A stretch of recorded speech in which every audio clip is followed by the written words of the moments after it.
लातूर जिल्ह्यातल्या निलंगा तालुक्यात भाजपची जनसन्मान यात्रा सुरू आहे। यात्रेदरम्यान आमदार संभाजी पाटील निलंगेकर यांनी अमित देशमुखांना पाणी चोर म्हटले। यात्रेत आज आमदार सुरेश धस आणि रावसाहेब दानवे यांनी देखील सहभाग नोंदवला। धारणी इथं राणा दाम्पत्याच्या पुतळ्याला चपलेचा हार घालून प्रहारकडून राणा दाम्पत्याचा निषेध करण्यात आलाय। राणा दाम्पत्यानं प्रहार जनशक्ती पक्षाचे आमदार राजकुमार पटेलांवर केलेल्या भ्रष्टाचाराच्या आरोपांविरोधात हे आंदोलन करण्यात आले। आंध्र प्रदेशमध्ये मुसळधार पावसानं हजेरी लावली आहे। जोरदार पावसामुळे बुडामेरू वाघू नदीला पूर आलाय। जोरदार पावसामुळे नागरिकांचे मोठे हाल झालेत। गणेशोत्सवांमध्ये आवाजाची पातळी डिजिटल बोर्डवर दाखवा असे आदेश एनजीटीनं गणेश मंडळांना दिले। तर गणेशोत्सवावेळी नियमांचं पालन करण्याची जबाबदारी प्रदूषण मंडळ आणि पोलिसांवर असणारे डीजे सोबतच ढोल ताशा पथकांनाही हे नियम लागू असतील। दिंडोशीत मंगळागौरीचा सण थाटात साजरा करण्यात आलाय। शर्मिला ठाकरे यांनी उपस्थिती लावली आणि त्यानंतर हा मंगळागौरचा उत्सव पार पडलाय। दिंडोशी मनसे विभाग अध्यक्ष भास्कर परब यांच्या माध्यमातून या मंगळागौर सणाचं आयोजन करण्यात आलं होतं। यावेळी हजारो महिला मंगळागौर उत्सवात सहभागी झाल्या। अकोला जिल्ह्यातील अकोट तालुक्यात जंगल भागातील अंबाळा तलाव 100% भरलाय। अंबाळा तलावाच्या कृत्रिम सांडव्यातून खळखळून ओसंडून वाहणाऱ्या पाण्याला धबधब्याचं स्वरूप आलंय। निसर्गाचं हे विहंगम दृश्य निसर्गप्रेमींना आकर्षित करतंय। छत्रपती संभाजीनगरमध्ये बैलपोळा सणानिमित्त बाजारपेठा सजलाय। आकर्षक असे सजावटीचं साहित्य बाजारपेठांमध्ये विक्रीस आलंय। अशातच छत्रपती संभाजीनगरमधील बाजारपेठांमध्ये शेतकऱ्यांची खरेदीसाठी गर्दी पाहायला मिळते। जालना जिल्ह्यातील विजेच्या कडकडाटासह मुसळधार पाऊस सुरू आहे। त्यामुळे नदी नाल्यांना पूर आला असून रस्त्यावरून पाणी वाहत असल्यानं नागरिकांना पाण्यातून वाट काढावी लागते। तर शेतात पाणी साचल्यानं शेतीला तळ्याचं स्वरूप आलंय। परभणीमध्ये जोरदार पावसानं हजेरी लावली। जोरदार पावसामुळे नदी नाल्यांना पूर आलाय। पावसामुळे नागरिकांच्या घरात पाणी शिरण्याची भीती वाढली आहे। नागरिकांनी घराबाहेर पडू नये असा इशारा जिल्हा प्रशासनानं दिलाय। जळगावमध्ये महाविकास आघाडीच्या विरोधामध्ये भारतीय जनता पार्टी आणि युवा मोर्चातर्फे निषेध आंदोलन करण्यात आले। महाविकास आघाडी ही छत्रपती शिवाजी महाराजांच्या पुतळ्यावरून राजकारण करत असल्याचा युवा मोर्चा आणि भारतीय जनता पार्टीनं आरोप केलाय। हिंगोलीत मुसळधार पावसामुळे नागरिकांचे हाल झालेत। औंढा नागनाथ मंदिरात पावसाचं पाणी शिरलंय। मुसळधार पावसामुळे मंदिरात नदीचं स्वरूप आलंय। पुढील 3 दिवस विदर्भातील अमरावती, नागपूर, वर्धा, अकोला जिल्ह्यात अतिमुसळधार पावसाचा इशारा देण्यात आलाय। यवतमाळ जिल्ह्यात अतिवृष्टी झाल्यानं जनजीवन विस्कळीत झाले। तर या पावसानं हजारो हेक्टर शेतजमीन पाण्याखाली गेली आहे। अलिबागच्या वर्सोली समुद्र किनाऱ्यावर मृत ब्ल्यू व्हेल मासा आढळलाय। वन विभागाच्या कर्मचाऱ्यांकडून माशाची विल्हेवाट लावण्यात आली आहे। यवतमाळच्या पुसद जवळील वडसत नाल्याला पूर आलाय। दरम्यान नाल्याच्या परिसरातील गावांना आणि शेतीला पुराच्या पाण्यानं वेढा घातलाय। अशातच आमदार इंद्रनील नाईक आणि त्यांच्या पत्नी मोहिनी नाईक यांनी एका शेतातील घरात अडकून पडलेल्यांना पुराच्या पाण्यातून सुखरूप बाहेर काढले। मुंबई वांद्रे येथून थेट मडगाव इथं सुरू करण्यात आलेल्या ट्रेनला खेड इथं थांबा देण्यात आलेला नाहीये। याबाबत शिवसेनेचे दापोली खेड मंडणगडचे आमदार योगेश कदम यांच्या पत्रानं वाचा फोडली। थेट केंद्रीय रेल्वे मंत्री अश्विनी कुमार वैष्णव यांना पत्र लिहून त्यांनी आपली नाराजी व्यक्त केली आहे।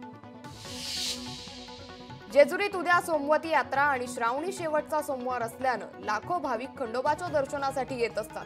भाविकांनी कायदा आणि सुव्यवस्थेचं पालन करून पोलिसांना सहकार्य करावं असं आवाहन जेजुरी पोलीस स्टेशन सहाय्यक पोलीस निरीक्षक दीपक वाघमारे यांनी नागरिकांना केलंय।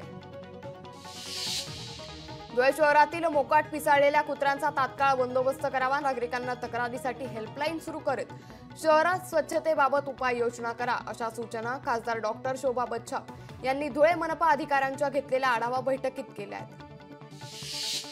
सांगलीच्या जत विधानसभा मतदारसंघातून कोणत्याही परिस्थितीत निवडणूक लढवणार असल्याची घोषणा भाजपचे नेते तमनगौडा रवी पाटील यांनी केली आहे। जत तालुक्यात पक्षानं भूमिपुत्रालाच प्राधान्य द्यावं, दत्तक पुत्र चालणार नाही असंही वक्तव्य त्यांनी केलंय। शेतकरी आणि त्याच्या सोबत वर्षभर राबराब राबणाऱ्या बैलांचा सण तोंडावर आलाय। मात्र पावसामुळे शेतकऱ्यांच्या पिकांचं मोठ्या प्रमाणात नुकसान झाल्यानं शेतकऱ्यांना आर्थिक तंगीला सामोरं जावं लागतंय। त्यामुळे हा सण साजरा कसा करायचा असा सवाल शेतकऱ्यांना पडलाय। पुतळा कोसळल्याप्रकरणी सह्याद्री प्रतिष्ठान आक्रमक झाली आहे। जबाबदार असणाऱ्यांवर कारवाई करण्याची मागणी चाळीसगाव तहसीलदारांना निवेदनाद्वारे केली आहे। निष्काळजीपणा केलेल्या सर्वांवर कारवाई करण्याची मागणी करण्यात आली आहे। चंद्रकांत पाटील आणि गजानन मारणेंची भेट नियोजित नव्हती, तर या भेटीचा खुलासा करणार सामान्य कोथरूडकर या नावाने एक पॅम्पलेट सध्या व्हायरल होतोय। राज्य सरकारनं बळीराजा वीज बिल माफी योजनेमुळे शेतकऱ्यांच्या उत्पन्नात वाढ होणार आहे अशी भावना पंढरपुरातील शेतकरी व्यक्त करतात। वर्षाकाठी 1 लाख ते 1.5 लाख वीज बिल येत असल्यानं आता पैसे वाचणार आहेत। धाराशिवमध्ये विश्रांतीनंतर पावसानं पुन्हा एकदा जोरदार हजेरी लावली। पावसामुळे जिल्ह्यातील महत्त्वाच्या धरणातील पाणीसाठ्यात मोठी वाढ झाली असून अनेक भागात पिण्याच्या पाण्याचा प्रश्न मिटलाय। हिंगोलीमध्ये मुसळधार पावसानं जोरदार हजेरी लावली आहे। जोरदार पावसामुळे तलावाचं पाणी बांगरनगरमध्ये शिरलंय। नागरिकांनी जीव वाचवण्यासाठी छतावर जाऊन आधार घेतलाय। पुराच्या पाण्यात 400 ते 500 नागरिक अडकल्याची भीती व्यक्त करण्यात येते। बीडच्या परळी तालुक्यात मध्यरात्रीपासून पावसाची संततधार सुरू आहे। त्यामुळे शहरातील सखल भागात पाणी साचल्यानं नागरिकांना परिसरात पसरलेल्या दुर्गंधीचा सामना करावा लागतोय। पावसाळा संपत आला तरीही नगरपालिकेच्या माध्यमातून कोणत्याही प्रकारची स्वच्छता करण्यात आलेली नाहीये। अहमदनगर शहरात सकल हिंदू समाजाच्या वतीनं मोर्चा काढण्यात आलाय। छत्रपती शिवाजी महाराज आणि डॉक्टर बाबासाहेब आंबेडकर यांच्या पुतळ्याला पुष्पहार घालून मोर्चाला सुरुवात झाली। मुंबई पोलिसांचा जीवघेणा जुगाड करत एकाच वेळी 6 बॅरिकेड्स पोलीस व्हॅनला बांधून ओढत नेलेत। महाविकास आघाडीच्या मोर्चानंतर सीएसएमटी परिसरातील हा संपूर्ण व्हिडिओ आहे। धोकादायक वाहतूक करणाऱ्या पोलिसांवर कोण कारवाई करणार असा सवाल आता उपस्थित केला जातोय। मुसळधार पावसामुळे पैनगंगा नदीला पूर आलाय। यवतमाळ जिल्ह्यात नदी नाले भरून वाहू लागलेत। माहूर ते किनवट दोन्ही बाजूची वाहतूक नदीला आलेल्या पुरामुळे ठप्प झाली आहे। पैठण तालुक्यात पावसानं जोरदार हजेरी लावली आहे। पावसामुळे बळीराजा सुखावला असून शहरात ढगाळ वातावरण पाहायला मिळतंय। या हवेत गारवा देखील निर्माण झालाय।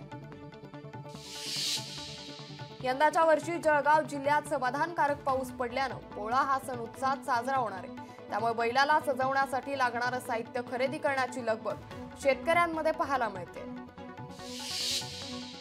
पैठण पोलीस ठाण्याच्या वतीनं श्री गणेशोत्सव आणि ईद-ए मिलादच्या पार्श्वभूमीवर रूट मार्च काढण्यात आलाय।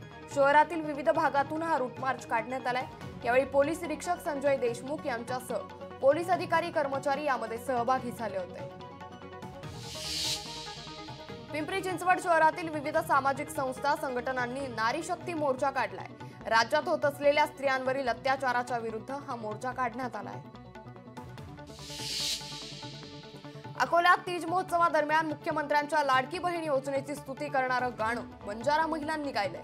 राज्याचे मुख्यमंत्री एकनाथ शिंदे यांनी महिलांसाठी लाडकी बहीण योजना सुरू केली, ज्याचा फायदा सर्व महिलांना होताना दिसतोय।